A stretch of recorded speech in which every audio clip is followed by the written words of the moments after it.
60,000 টাকা আমাদের দেওয়া হয়েছে। বই উঠিনি যায়, আমরা জানিনি যে সিটে ওঠায় না, অফিসে জমা দেয় না, এটা আমরা জানি। মেহরানকে আমি দিয়েছি 10,500 করে। মেহরান ফোনও ধরে না, মেহরান কোনো যোগাযোগও পায়নি, মেহরানের খোঁজ খবর পায়নি। দরিদ্র নারীদের স্বাবলম্বী করার নামে স্বপ্ন দেখানো হয়েছিল। গ্রামের সহজ সরল নারীরা কিস্তির টাকা জমা দিলেও সেই টাকাই এখন উধাও।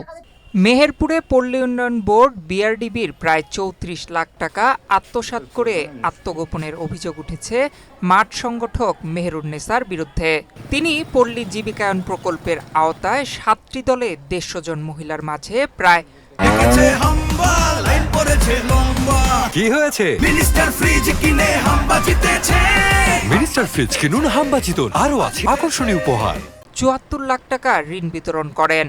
তবে নির্ধারিত সময় পার হলেও অফিসে জমা পড়েনি আদায়ের অর্থ। পরে অতিরিক্ত দায়িত্বে থাকা উপজেলা প্রকল্প কর্মকর্তা হাসানুজ্জামান মাঠ পর্যায়ে তদন্ত করে জানতে পারেন প্রায় ৩৪ লাখ টাকা উত্তোলন করা হয়েছে। অভিযোগ রয়েছে, প্রাথমিকভাবে বিষয়টি স্বীকার করলেও পরে কোনো হিসাব জমা না দিয়ে আত্মগোপনে চলে যান মেহেরুন্নেসা। অফিস থেকে একাধিক লিখিত নোটিশ দেওয়া হলেও তিনি সাড়া দেননি। পরে চলতি বছরের ২৭ জানুয়ারি দুর্নীতি দমন আইনে আদালতে মামলা দায়ের করা হয়।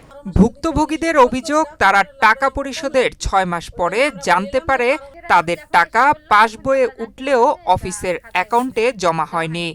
তারপর মেহেরুন্নেসার সাথে যোগাযোগ করার চেষ্টা করে যোগাযোগ করতে পারেননি ভুক্তভোগীরা। আমাদের 18 মাসে নেওয়া, আমাদের মেহরুন বললো যে তোমরা 12 মাসে যদি শোধ করে দাও তোমাদের লাভের অঙ্ক কম লাগবে। ওই জন্য আমরা বললাম যে 12 মাসে শোধ করবো। এই 60,000 টাকা আমাদের দেওয়া হয়েছে। এবার আমরা জানিনি ও বই উঠিনি যায়, আমরা জানিনি যে সিটে ওঠায় না, অফিসে জমা দেয় না, এটা আমরা জানি। কোনোবার এরকম শুনিনি যে টাকা জমা করিনি, এইবারটাই শুনছি যে টাকা জমা হয় না। মেহরানকে আমি দিয়েছি 10,500 করে। মেহরান ফোনও ধরে না, মেহরান কোনো যোগাযোগও পায়নি, মেহরানের খোঁজ খবর পায়নি। কোনো যোগাযোগ নেই, কোনো যোগাযোগ নেই। সে দেখা করেনি, সে ফোন কেটে দিয়েছে, টাকা কোনো কিছু হয়নি। মাঠের হিসেবের সঙ্গে অফিসের হিসেবের গড়মিল পাওয়া গেছে। লিখিত নোটিশ দিয়েও কোনো জবাব পাওয়া যায়নি। এদিকে অভিযুক্ত মেহেরুন্নেসার সঙ্গে মোবাইল ফোনে একাধিকবার যোগাযোগের চেষ্টা করা হলেও তাকে পাওয়া যায়নি বলে দাবি করেন এই কর্মকর্তা। মেহেরুন্নেসা যে ঋণগুলো বিতরণ করছে তার একটা স্বাভাবিক আদায় প্রতি মাসে থাকে।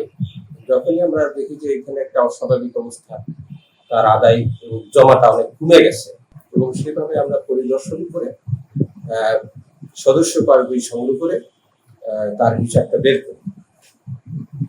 তাতে দেখা যায় যে প্রাথমিক হিসাবে প্রায় ৩৪ লক্ষ টাকা তার আত্মসাৎ বা ঘাটতি, আপনারা যেটাই বলুন না কেন, সেটা আমরা পাই।